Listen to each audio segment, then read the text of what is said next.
During the Salem witch trials of the late 1600s, Samuel Burns feared the ever-increasing threat of witchcraft in his hometown of Salem Town, Massachusetts. He had a dream of settling on an island in the Atlantic Ocean. He dreamt of a lighthouse that brightened up the darkness of the ocean. He called this dream island Aurora Noctis, the light in the night. Samuel was a very prominent figure in Salem Town and told many people of his dream island and how he'd like to go there.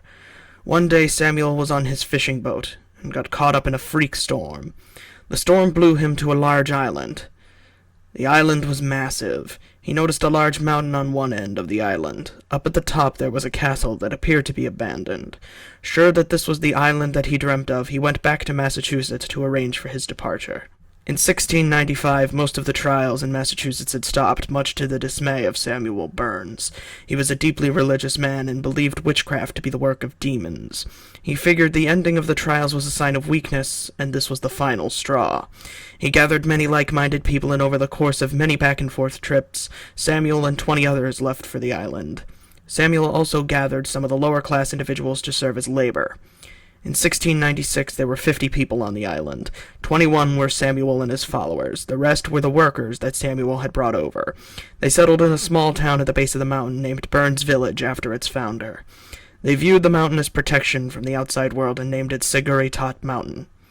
They lived there for 3 years, when in 1699 Samuel Burns decided that the castle at the top of Siguritot Mountain should be claimed, and he should rule from there. So in March of 1699, Samuel and 5 followers went up to the mountain.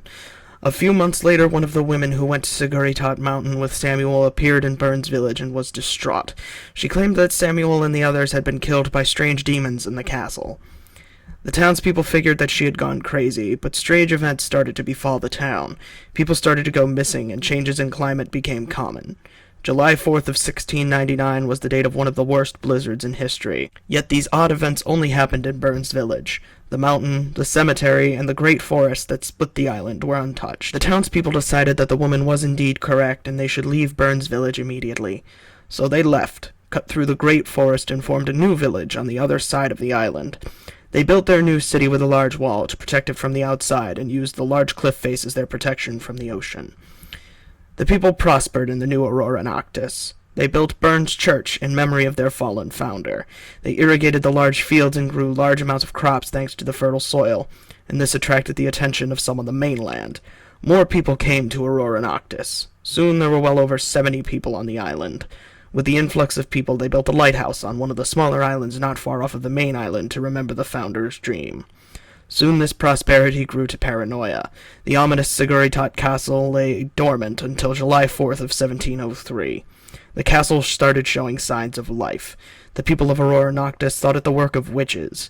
They began questioning the townspeople. The people who were the workers were segregated to the outcast village. The followers of the Church of Burns were able to stay behind the safety of the wall, while the outcast villagers had to fend for themselves. In October of 1703, the people of Aurora Noctis began trials to determine if any witches were among them. If they deemed anyone a witch, they were thrown off of the cliffs. In April of 1704, these trials continue, and our story begins.